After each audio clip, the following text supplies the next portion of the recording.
Mennonite Rainer or the Mennonite Cowhorse guy Cowhorse or guy. cutter.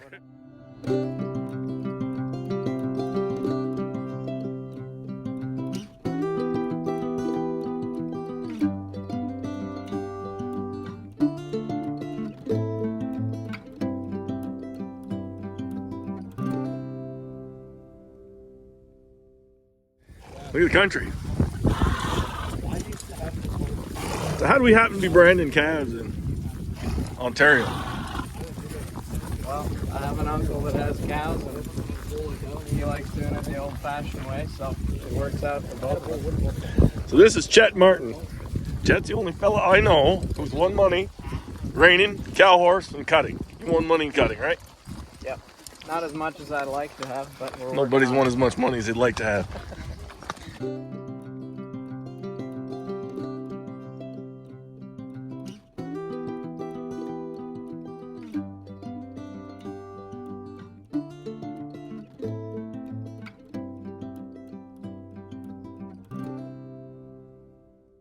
But now I've known Chet since he was a youngster.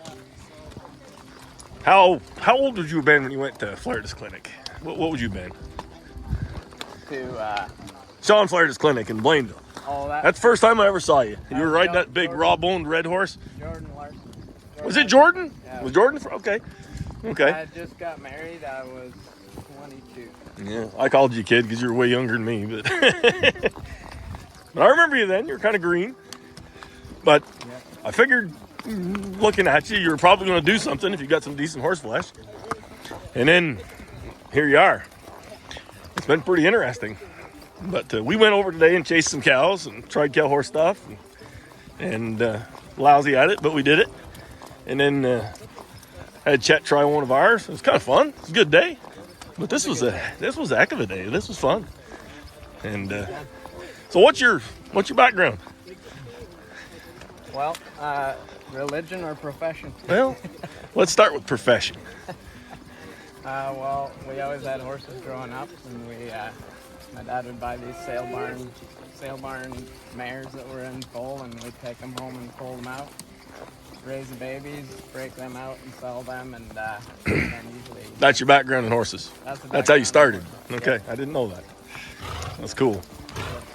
And we always had cows growing up too. My uncle always had cattle, and we had cows at home, and we had a bunch of neighbors that had cattle, and we started just gradually doing more and more of the cow work with horses. And then my uncle had leased a ranch in Alberta for a while, so we kind of learned off of those guys for a few years there until BSE hit. Mm-hmm. And then he got rid of the that ruined it. out there. But we kept doing, just kept doing some cowboy shit at home. And, They're pissy now. Now I remember, not that many years ago, coaching you showing. Yep. I think when I was showing Sparky at the futurity. Yeah. Well, it was. I remember the first time I remember you helping me was the first year that I had a good 3-year-old for the Quebec futurity. As I remember, my coaching you helped you tie with Matt, and he was pissed at me. Because I didn't really coach him. I just said, go faster. Every time I came around the end, that's what I heard. Yeah, go Everybody faster. gets- But I wanted him to put that look together to make it look like he was trying to win something, not just riding the pattern, which is important. And at that time, I don't guess you didn't really have that, did you?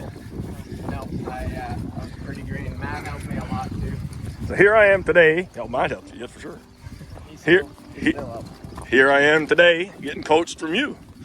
That's kind of backwards now, isn't it? I don't think I did much coaching today. Well, I don't think I was a superstar on cows, so I got some good horses. yeah, I enjoyed watching you do the 2-year-old. That was really fun. But anyway, it's a great day. Much appreciated. Look at that view. Well, you can't beat that. I never even knew there was country like this in Ontario, to be honest with you. I never would have guessed it. Can't see it.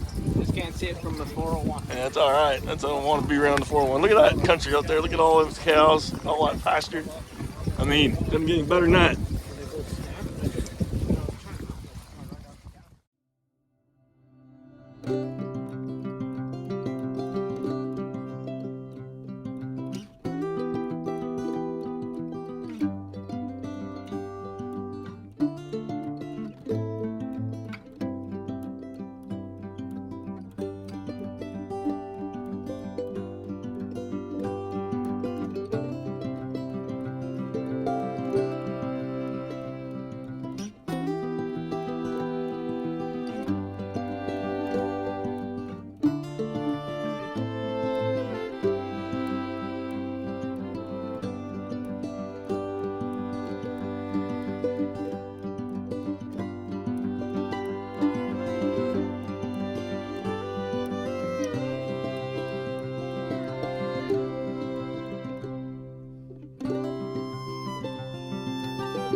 So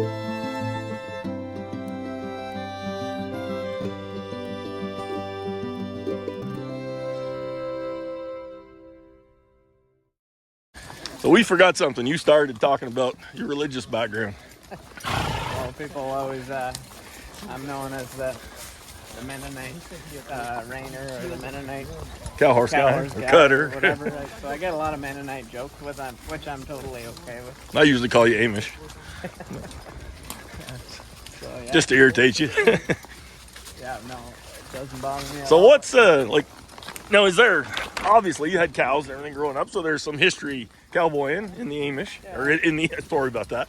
In the Mennonite. Yeah, and I think Mennonite still as a general rule still so the more progressive ones don't use horse and buggies anymore, but Yeah.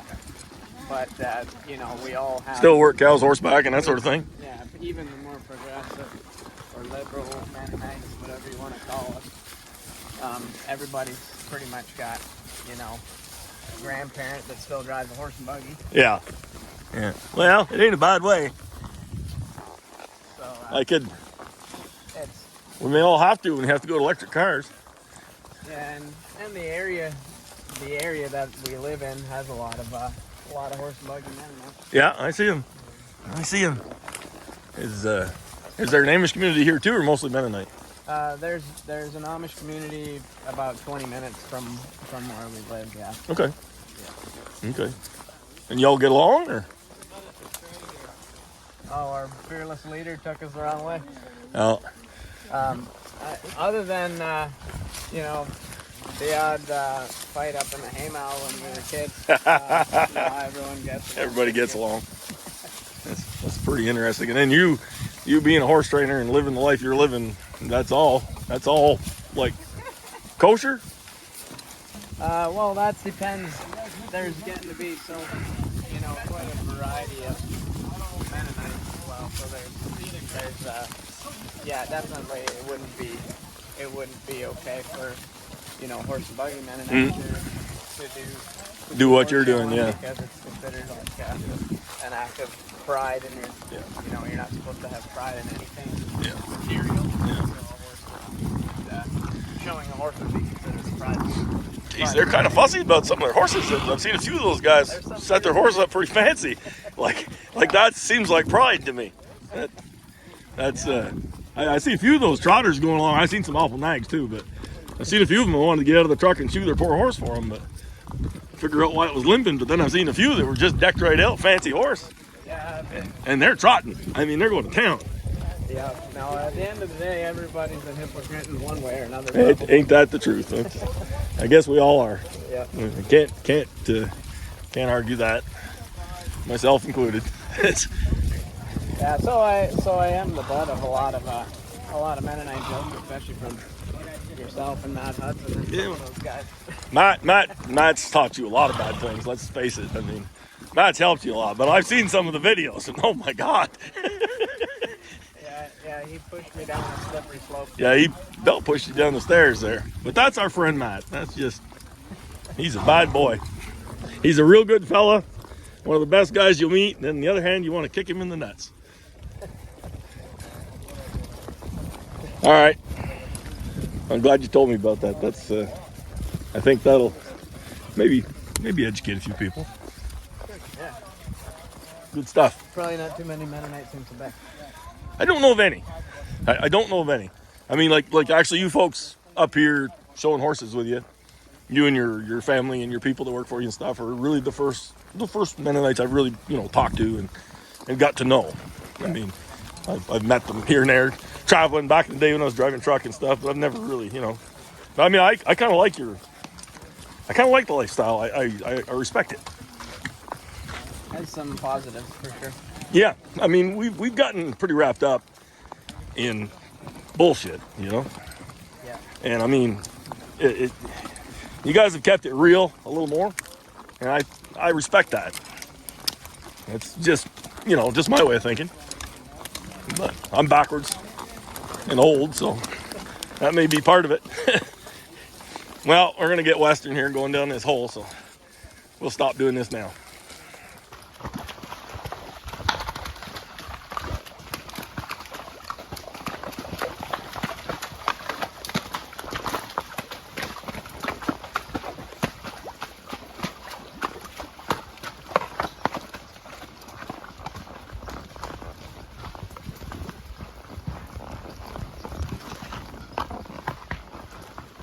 There's a shovel. Well, or in case we need to bury somebody.